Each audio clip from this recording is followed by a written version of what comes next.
Welcome to another in a series of interviews with libertarians running for office in Wake County. I'm Brian Irving, the press secretary for the Wake Libertarian Party. Today we're talking to Mike Nelson, who's the Libertarian candidate for North Carolina House of Representatives, District 35. Mike was born in New York, came to North Carolina in 1997 after graduating from Whittier College in Southern California.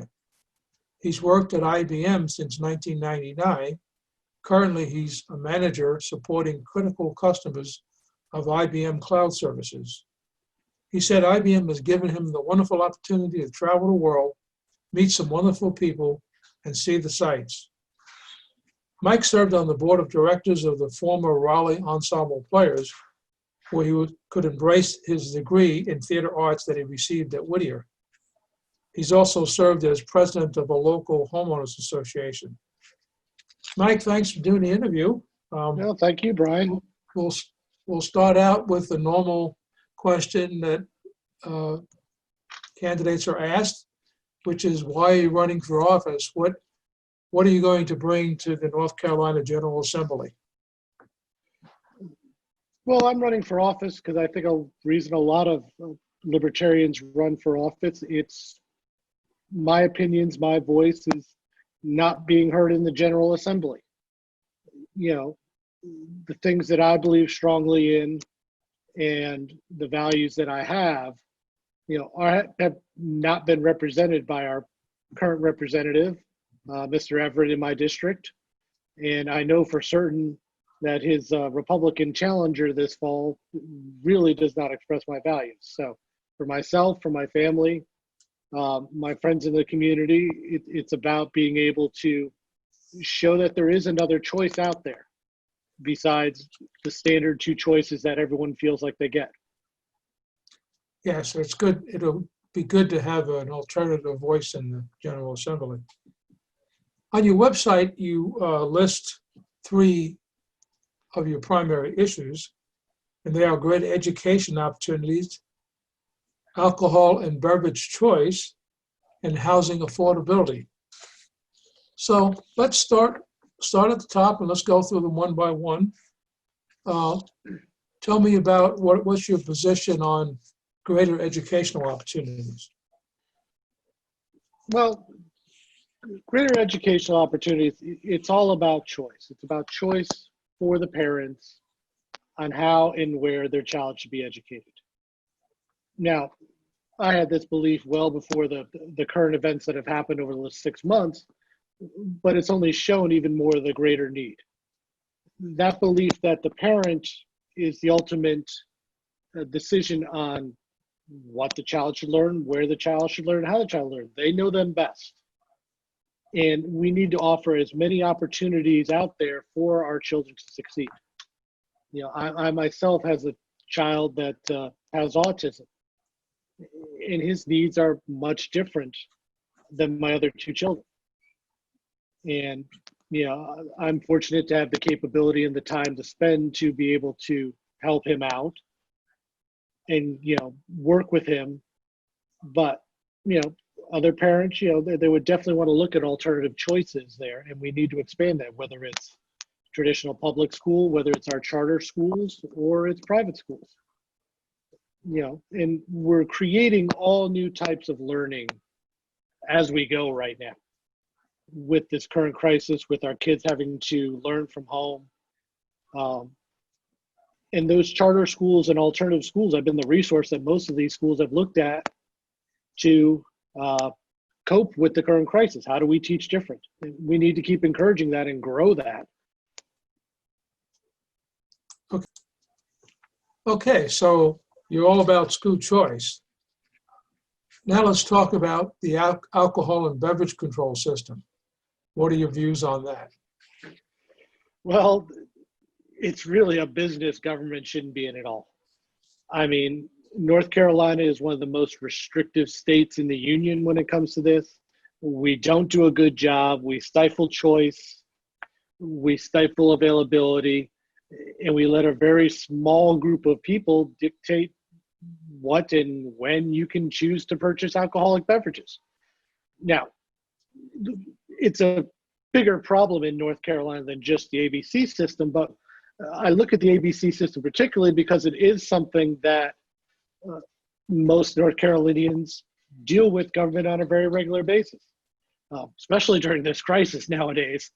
Um, but it shows a systemic problem. It is a business government should not be in. If we allowed privatization with it, if we got them out of that business, we'd actually get more revenue and people would get more choice. It's a win-win for everybody.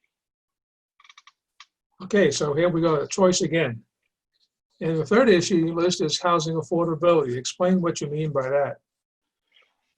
Housing affordability is about allowing a property owner, someone that may own a house today or someone may own a land, giving them the choice of what's built on there and who can live there. So it could be larger multi-dwelling units going into certain locations.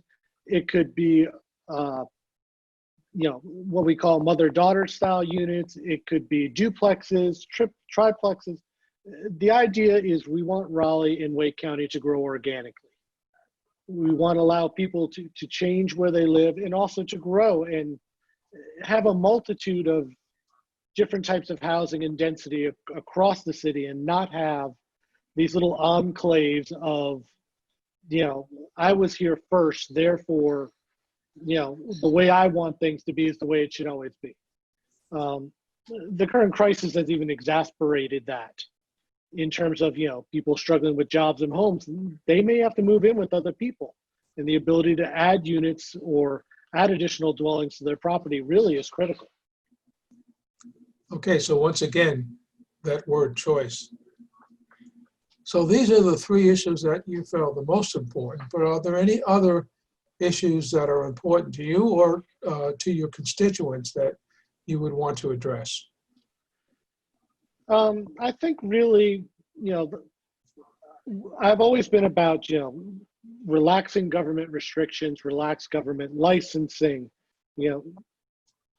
get that government out of our lives and bring it as local as possible. I think the last 6 months have really shown us that a lot of the rules and regulations that we've been told that we must live by, we must abide by, really never made a lot of sense. And we've seen a lot of them because of, COVID-19, relaxed or reduced in all the problems that people said we were going to suddenly have because, oh, God forbid we give someone to-go cup out of their restaurant, which may have a beer in it. Never occurred. And so I think for our constituents, this has been an opportunity for us to look at the rules and regulations that we've been living by for so long and realizing just how silly some of them are. Okay. What, at the end of your first term in office, 2 years, and you look back, what do you think what would you like to have accomplished in that 2 years? Or what do you hope to accomplish or achieve in however long you serve in the General Assembly, in terms of either bills that you see enacted or laws that you see repealed? You've already talked about a few ideas. I've talked about a few ideas. Obviously, our school system encouraging and expanding the private voucher system, eliminating our ABC system as much as possible. But also at the end of the day, after my 2 years or however long it would be, it's really a case of, did I make decisions that gave more freedom to my constituents, to the people of North Carolina? And as a third-party candidate, as a third-party member of the General Assembly, I feel I'd have a strength that no one else has because I'm looking for the best ideas for North Carolinians. I don't care what side they come from at the end of the day. A good idea is a good idea. And if I can spend the end of my term and say, the bills I proposed, the ideas that I championed, to me, those were the good ideas, then I'm happy with the results. Okay, thanks for that. Can you talk, let's talk a little bit about your work experience. You mentioned working for IBM and being able to travel the world. Is there any other experience in your life or training or, a book or a person that has influenced your career choice or your life choices? For me, at the end of the day, it's really my father. When I was growing up as a child, you know, my father didn't just encourage me to do things, but he took active participation in them as well. So it wasn't just, Mike, be a Boy Scout. It was, we're gonna do Boy Scouts and I'm in there right there with you. And he was the scoutmaster when I was the senior patrol leader in Scouts. And when I said I wanted to go do things on my own, I wanted to become a counselor, I wanted to go to school in California, it was encouragement and supportiveness that I got from him. And that's what I've tried to teach my kids. And that's my belief in government. Government is about, giving you a hand up when you're down, supporting you when you're needed. Otherwise, get out of your way to make your own mistakes. And that became, not only my personal belief in my kids, but my political belief as well. Okay, well, that kind of transitions to my next to last question. And you've already touched on this a bit, that when you're elected, you'll be likely to be the only libertarian in the General Assembly. In fact, you'll be the only libertarian in state government in some cases. So how will you interact or accomplish anything? And let's talk about that. You've already mentioned a few ideas, so just expand on them a bit. I know I brought up ideas, but it would be about really being open and honest about what my beliefs are, what I'm going to vote for, and bringing that to my Constitution. And again, there's being the odd man out there. In some ways, they say, well, your voice won't matter at all. If anything, to me, it'll be amplified, because we know that at the end of the day that this is going to be tight between those two parties. And one vote does make a difference. And even if I'm that one vote, that's the power I'm showing the people. Your voice does matter. And again, it's about being in office and finding the best ideas. I don't care if they're Democratic. I don't care if they're Republican. I don't care if it was someone that sent me a text message saying, hey, why can't we do that? But being there as a champion, not for a political party, not getting the way I should vote from a text message from some party leader in Raleigh an hour before my vote, about voting and promoting what I believe in and what I think is best for people of North Carolina. And not having that oversight from the political party governance gives me the ability to do that, and a freedom that I don't think people have seen in government for a long time. That's very true, very true. So as a libertarian, and we'll close with this last question about being a libertarian in a what will probably be a Democratic or Republican party controlled General Assembly, or as you say, pretty evenly split.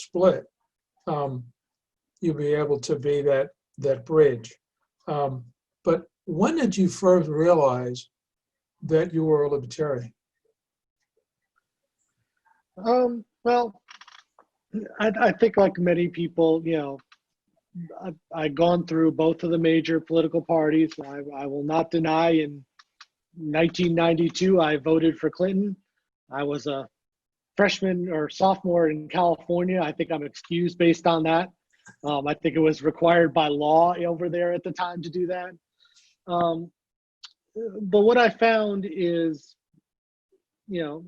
we go from a system where we have one party, and I'll let you figure out which party it is or both, that likes to dictate, based upon control, likes to dictate upon rules and regulations, and another one that likes to dictate on morality.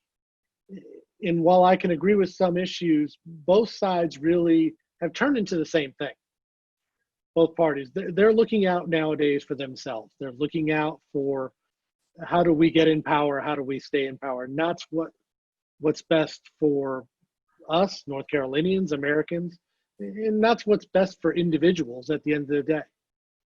You know, like I was talking about my father, I'm not afraid to make mistakes. I encourage my kids to not make mistakes. I don't think government should be in the way of someone making a choice, even if that choice is a mistake. And when I started coming to that is when I realized I may be a libertarian. So it's that old adage, you know, you learn from your mistakes, probably more than you learn from your successes. Oh, absolutely. Okay. So I'll leave you. You pretty much covered the questions that I had prepared. So I'll leave the last questions, the open-ended question that you will probably get on the campaign trail. Is there anything that we haven't covered that you like to mention? I think I mentioned it, but I do want to emphasize it. You know, with the restrictions, some of the restrictions we've had over the last 6 months, we've also gained some freedoms. And I think people have realized that. And, you know, throughout my campaign, I want to remind them of, you know, the freedoms they had forgotten that they lost and suddenly got back, and realize, you know, with me in office and other libertarians, you'll get back more. And that's the key. It's more money back in your pocket, more freedom to make the choices you want to make in life. Getting government out of your way so you can just live. And our government system here in North Carolina had to make a lot of changes in the last 6 months, which gave a lot of freedom back to people. And we want to make sure we keep that this time. Okay. Well, thank you, Mike, for doing this interview. That's all we have for this session. We've been talking with Mike Nelson, who is the Libertarian candidate for the North Carolina House of Representatives in District 35. You can learn more about Mike and his issues, positions, and volunteer or even donate to his campaign at nelson4nc.org. That's nelson4nc.org. Thank you very much. Have a great day. Thank you.